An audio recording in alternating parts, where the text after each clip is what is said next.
نحمده ونصلي على رسوله الكريم اما بعد فاعوذ بالله من الشيطان الرجيم بسم الله الرحمن الرحيم رب اشرح لي صدري ويسر لي امري واحلل عقدة من لساني يفقهوا قولي۔ توبہ کے فضائل، ورچوز، فائدے۔ توبہ حقیقت میں یہی دین اسلام ہے اور ایمان کی منزلیں ہیں، اور نہیں بے نیاز ہو سکتا انسان اپنی زندگی کے تمام مراحل میں، یعنی انسان کو اپنی زندگی کے تمام مراحل میں، سارے ادوار میں توبہ کرنے کی ضرورت رہتی ہے۔ تو جو شخص خوش قسمت ہوتا ہے، سعید، خوش بخت، وہ ہوتا ہے جو اسے لازم کر لے اپنے لیے اللہ کی طرف جانے والے اپنے سفر میں، اور آخرت کے گھر کی طرف جانے والے سفر میں، اور بدبخت جو اس سے غافل ہو جائے، یعنی جو اسے اپنی پیٹھ پیچھے ڈال دے، اگنور کر دے۔ تو خلاصہ کیا ہے کہ توبہ ہی دین ہے اور ایمان کی منزلیں ہیں۔ انسان اس سے کبھی بھی بے نیاز نہیں ہو سکتا۔ عقل مند وہ ہے، خوش قسمت وہ ہے جو ہمیشہ اس کو اپنے لیے لازم رکھے۔ یاد ہے شروع میں نے سفر کی بات کی تھی کہ ہم سب سفر کی حالت میں ہیں، ہم سب اللہ کی طرف جا رہے ہیں، اپنے آخری گھر کی طرف جا رہے ہیں۔ تو سفر کے کچھ مرحلے ہوتے ہیں، پہلا مرحلہ، درمیانی مرحلہ، پھر آخری مرحلہ۔ ہم میں سے ہر ایک کسی نہ کسی لیول پر ہے۔ تو کوئی جوان ہے تو اسے بھی توبہ چاہیے، کوئی بوڑھا ہے تو اس کو بھی چاہیے، کوئی بیمار ہے اور بالکل اپنی زندگی کے آخری مرحلے پر ہے تو اس کو بھی چاہیے، ہر ایک کو چاہیے کہ توبہ کرے۔ تو بدبخت وہ ہے جو اس کو اگنور کر دے اور اسے نہ کرے۔ وَلِلتَّوْبَةِ فَضَائِلُ كَثِيرَةٌ مِنْهَا، توبہ کے بہت سے فضائل بھی ہیں، فائدے بھی ہیں۔ ان میں سے نمبر 1، توبہ ایک سبب ہے اللہ سبحانہ وتعالی کی محبت حاصل کرنے کا۔ یعنی جو شخص یہ چاہتا ہے کہ اللہ اس سے محبت کرے، اسے چاہیے کہ وہ توبہ کرے۔ اللہ تعالیٰ کا فرمان ہے، ان اللہ یحب التوابین، بے شک اللہ محبت رکھتا ہے بہت زیادہ توبہ کرنے والوں سے، جو کثرت سے توبہ کرتے ہیں۔ تواب فعال کے وزن پر مبالغہ کا صیغہ، یعنی توبہ کرتے ہی رہتے ہیں۔ وَيُحِبُّ الْمُتَطَهِّرِينَ، اور محبت رکھتا ہے خوب پاک صاف ہونے والوں سے، یعنی خوب پاکیزگی اور صفائی کا بھی اہتمام کرتے ہیں۔ تطہر سے مراد اپنی ظاہری نجاستوں کو دور کرنا، وضو کے ذریعے، نہانے کے ذریعے اپنے لباس کو صاف رکھنا، اپنے ماحول کو پاک صاف رکھنا، اپنی جگہ کو پاک صاف رکھنا۔ اور توبہ جو ہے وہ ہمارے دل کو اور ہمارے باطن کو اور ہمارے ان گناہوں کے بوجھ کو ہم سے ہٹاتی جو ہمیں نظر نہیں آتا فزیکلی۔ تو ایسے لوگوں سے اللہ تعالیٰ محبت کرتا ہے جو ظاہر اور باطن دونوں میں صاف رہتے ہیں، پاک رہتے ہیں، اور اس کا اہتمام کرتے رہتے ہیں۔ کیونکہ عموماً یہ ہوتا ہے کہ جب عبادت میں کچھ بریک آ جائے تو پھر انسان غافل ہونے لگتا ہے۔ آپ نے دیکھا ہوگا جب نمازیں ایک دفعہ چھٹتی ہیں تو دوبارہ نماز کی پابندی، اور خصوصاً اگر تہجد وغیرہ پڑھ رہے ہیں یا اور کچھ ایسا کام کر رہے ہیں تو اس کی پابندی بڑی مشکل ہوتی۔ لیکن جب یہ آیت سامنے رہے کہ واپس اپنی روٹین پہ آ جاؤ، واپس اپنے ان کاموں کو کرنا شروع کر دو، اور جو رک گئے تھے ان پر اللہ سے دعا کرو تاکہ وہ کمی پوری ہو جائے، تو ایسے لوگ اللہ کے محبوب ہوتے ہیں۔ نمبر 2، انہا سبب للفلاح، توبہ سبب ہے، ذریعہ ہے، وسیلہ ہے، کس کا؟ فلاح، کامیابی کا، نجات کا۔ اللہ تعالیٰ کا فرمان ہے، وَتُوبُوا إِلَى اللَّهِ جَمِيعًا أَيُّهَا الْمُؤْمِنُونَ لَعَلَّكُمْ تُفْلِحُونَ، اور سب توبہ کرو اللہ کی طرف اے مومنو تاکہ تم فلاح پاؤ، کامیاب ہو جاؤ۔ نمبر 3، توبہ سبب ہے بندے کے اعمال کے قبول ہونے کا، یعنی اس سے اعمال قبول ہو جاتے ہیں۔ ہمارے گناہ جو وہ اعمال ضائع کرنے والے نا۔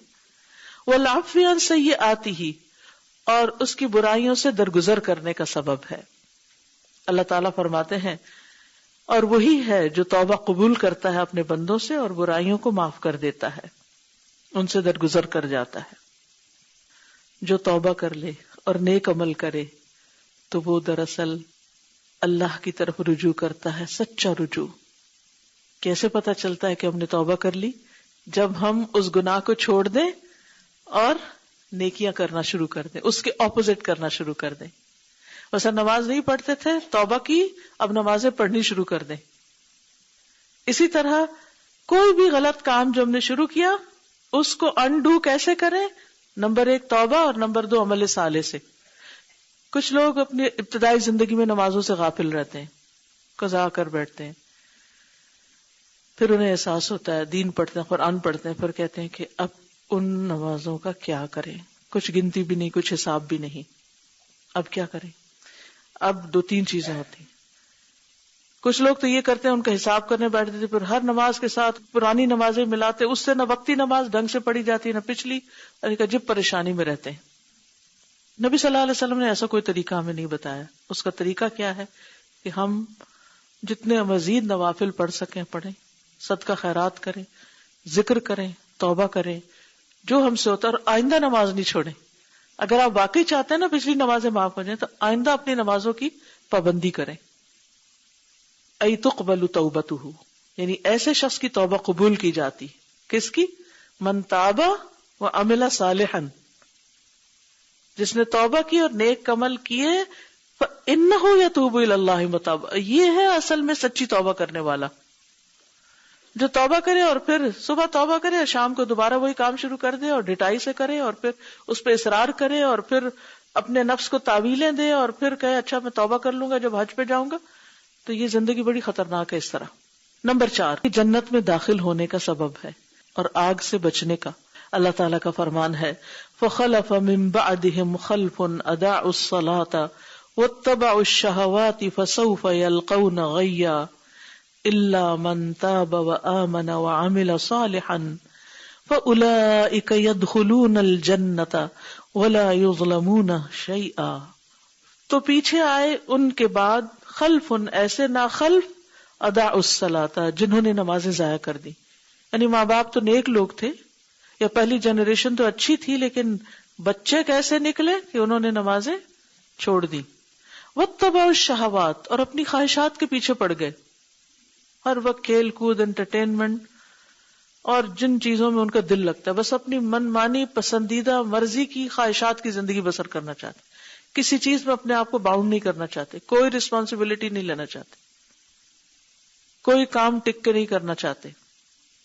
ایزی وے، ایزی گوئنگ، یہ گھر میں ہی بیٹھ کے سب کام ہو جائیں.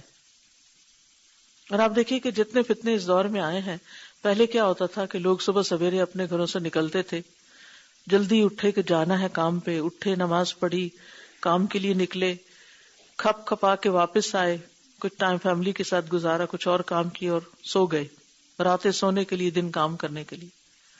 اور اب کیا ہے، ایک گلوبل ورلڈ جو بن گئی ہے، یعنی کہ پوری دنیا ایک ہو گئی ہے، دن رات کے فرق مٹ گئے ہیں، دن کو رات، رات کو دن بنا لیا ہے، اور بستر سے اٹھنے کی بھی ضرورت نہیں، وہیں لیپ ٹاپ لیا، گود میں رکھا، چاہے منہ دھویا کہ نہیں، نماز پڑھی کہ نہیں، اور وہیں سے آن لائن ٹرانزیکشنز ہو رہی ہیں، آن لائن ای کامرس ہو رہی ہے، بیٹھے بیٹھے کاروبار ہو رہے ہیں، نہ گھر والوں کے حقوق کا پتہ ہے نہ کسی اور کا. ٹھیک ہے کام تو کر رہے ہیں، مگر یہ کس قسم کے کام ہیں کہ جس میں آپ نہ اللہ کے حقوق دے رہے ہیں اور نہ بندوں کے حقوق دے رہے ہیں، اور آپ صرف آرام ہی کر رہے ہیں اور انجوائے کر رہے ہیں. تو آپ دیکھیے کہ یہ دو چیزیں ساتھ ساتھ ہیں، اضاعوا الصلاۃ واتبعوا الشہوات. نمازیں چھوڑی، خواہشات کے پیچھے لگ گئے، انجوائے کر رہے ہیں. فسوف یلقون غیا، تو عنقریب وہ گمراہی کو ملیں گے یا اس کے انجام کو پائیں گے. الا من تاب وآمن وعمل صالحا، مگر جو توبہ کر لے، ایمان لے اور نیک کام کرے. فاولئک یدخلون الجنۃ، ایسے لوگ جنت میں داخل ہوں گے. ولا یظلمون شیئا، اور ان پر کچھ بھی ظلم نہ کیا جائے گا.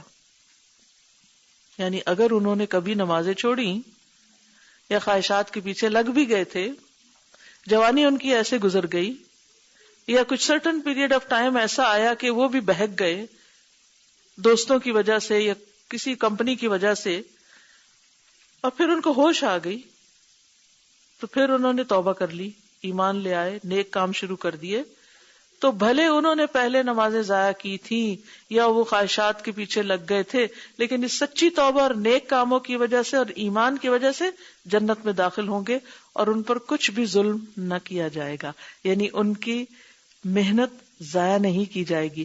کیونکہ ہوتا یہ ہے کہ انسان جب بچپن سے نیک کام کر رہا ہوتا ہے نا، تو وہ نیکی بھی ایک روٹین بن جاتی ہے، اور بعض اوقات اس نیکی پہ بڑا غرور بھی آ جاتا ہے انسان کو. لیکن ایک شخص جو ماحول کی وجہ سے کسی بھی وجہ سے کسی برائی میں پڑ گیا، پھر اس نے توبہ کی، اب وہ ساری زندگی ایک شرمندگی کے ساتھ گزارتا کہ یا اللہ میں نے تو بہت کچھ ضائع کر دیا، میں نے اپنا بڑا وقت برباد کر دیا، میں نے تو تیری نافرمانی کا ہر کام کر لیا، میں نے یہ بھی غلط کیا، میں نے وہ بھی غلط کیا، میرا کیا ہوگا.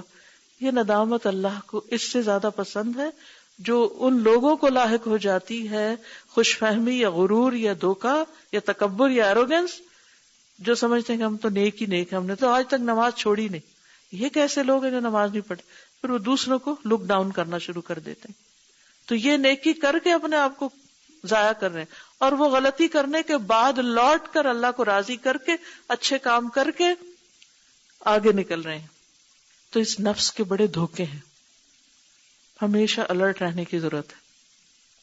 نیکیاں کتنی بھی ہوں، ہم ساری زندگی کی نیکیاں اللہ سبحانہ تعالیٰ کی ایک نعمت کا حساب بھی نہیں چکا سکتے. اس سے ایک نعمت جو ہمیں اللہ نے دی، ہم کہیں کہ اللہ تعالیٰ یہ جو نعمت ہے نا، اس کا بدلہ ہم یہ ساری نیکیاں کر کے دے رہے ہیں آپ کو. نہیں، قیامت کے دن ساری نیکیاں کیا ہوں گی؟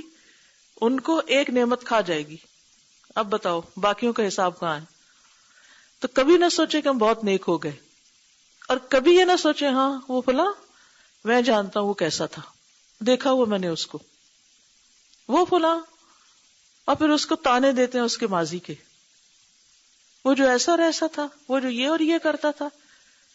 کبھی نہ دیں کسی کو کسی کی غلطی اور کوتاہی کا تانا، کہ ہو سکتا ہے کہ اس نے تو توبہ کر لی اور آپ اسی پکڑ میں آ جائیں، یا آپ نہیں تو آپ کے بچے آ جائیں. آپ نے دیکھو کہ بعض اوقات ہم دوسروں کے بچوں پہ باتیں بنانے لگتے ہیں، ان کو تو کوئی عقل نہیں، یہ دوسروں کو بچوں کو کرٹیسائز کرنا شروع کر دیتے. پھر اللہ اپنے گھر میں دکھاتا ہے، یہ دیکھو. کوئی بھی شخص آزمایا جا سکتا ہے اولاد کے ساتھ، کہ ماں باپ نیک ہو اور اولاد ستانے والی ہو، گمراہ ہو. آپ دیکھیے کہ جیسے سورۃ کہف میں آتا ہے کہ وہ جس بچے کو مار دیا تھا خضر علیہ السلام نے، کیوں مارا تھا؟ ان کے ماں باپ نیک ہیں، یا اللہ تعالیٰ کو پتا ہے کہ یہ بڑا ہو کے اپنے ماں باپ کو ستائے گا، اللہ اس کو بچپن میں لے گیا. اور دوسری طرف کان ابوہما صالحا، دو بچے یتیم تھے، ان کا باپ نیک تھا، ان کی دیوار بنا دی. تو کبھی ایسا بھی ہوتا ہے کہ ماں باپ دعائیں مانگتے ہیں کہ اللہ ان کو ہدایت دے، اور بچے نہیں سنتے. کئی مثالیں آپ نے دیکھی ہوں گی. کسی کے اوپر بات نہ کریں، کسی پہ انگلی نہ اٹھائیں، ایک کسی کی طرف اٹھائی نہ، تین اپنی طرف آ رہی ہیں. کہیں بھی کوئی بچہ بگڑا ہوا نظر آ جائے کہ اللہ اس کو ہدایت دے دے، اللہ اس کو بھی دے دے، ہمیں بھی دے دے، ان کو بھی معاف کر دے، ہمیں بھی معاف کر دے. کیونکہ یہ آیت کتنی ہوپ دلانے والی ہے. ماں باپ نیک تھے، پھر بیچ میں ایسا ٹائم آیا، بچے جو آئے وہ بہک گئے، پھر وہ بچے ذرا بڑے ہوئے، اللہ نے ان کو توفیق دے دی، انہوں نے توبہ کر لی، ایمان لے آئے، نیک کام کرنے لگے.